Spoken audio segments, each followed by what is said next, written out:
Hello there, Stefanie Hammond, Head Sales and Marketing Nerd at Enable. Today I wanted to share some insight around how to price.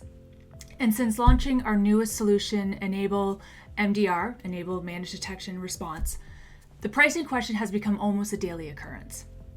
Getting questions like, we're interested in Enable MDR, but we're not quite comfortable yet on the retail costing model, and so it's holding us back from going to market. Or questions like, do you have any material around how to go to market and how do you price and package MDR? Or, my customer is interested in MDR, but I'm not sure what I should be charging for it.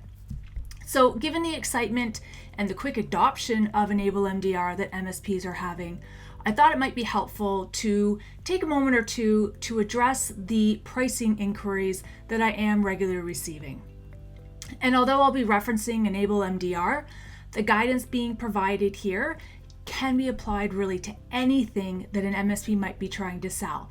Because when it comes to figuring out the pricing of really any product that an MSP wants to take to market, not just MDR specifically, the first question I always ask is, who are you selling to?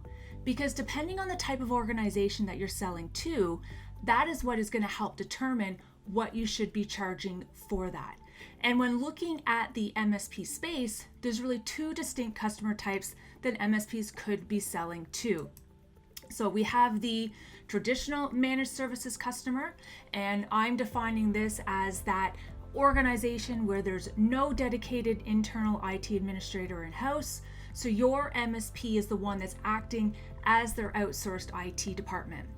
And therefore you are assuming 100% responsibility for the care, maintenance, protection of the network. Or we have the co-managed IT services customer. And this is really defined as the organization where there is an internal IT administrator or an IT department in existence within the organization.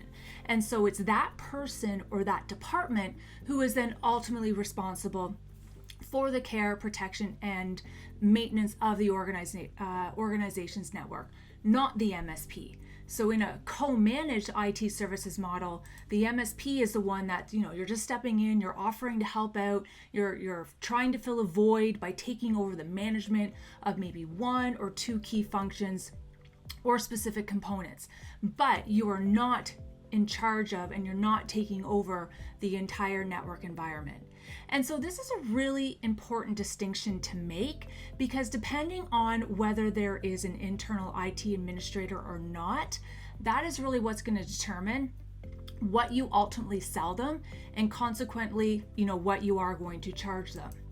So if we look at, pricing for the traditional managed services customer, with this type of customer, you're not going to price and sell MDR or EDR or backup or any other product as an individual service all on its own, but rather you're going to include MDR as part of your top tier advanced security program that would be targeted at any medium to high risk organization.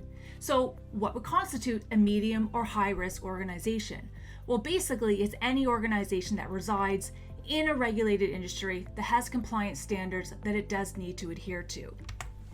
So if the customer that you're speaking with is required to demonstrate and prove compliance, then the advanced security program, that's the package that you should be positioning to them. And I generally see that program level starting around $200 US per user per month. I've seen it $250, $275, kind of that range there. But I've also seen it offered as high as $350 or $400 US per user per month by some MSPs in some market.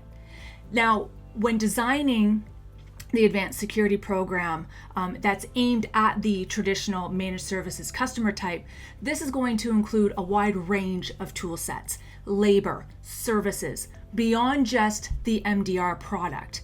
MDR or EDR or backup, none of those products should be sold in a silo when it comes to the traditional managed services customer type. They should be bundled together and sold as part of an overall package of security services, because you are accepting the responsibility and the risk that comes from managing and protecting that organization's network environment.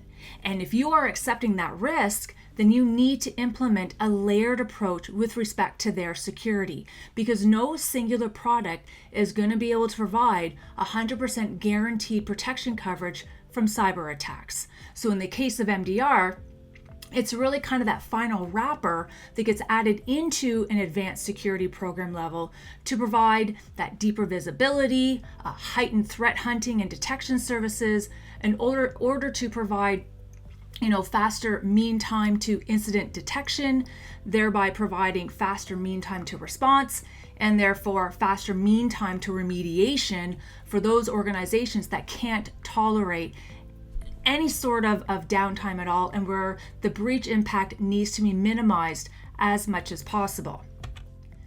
But pricing is looked at a little bit differently when we look at the co-managed IT services client.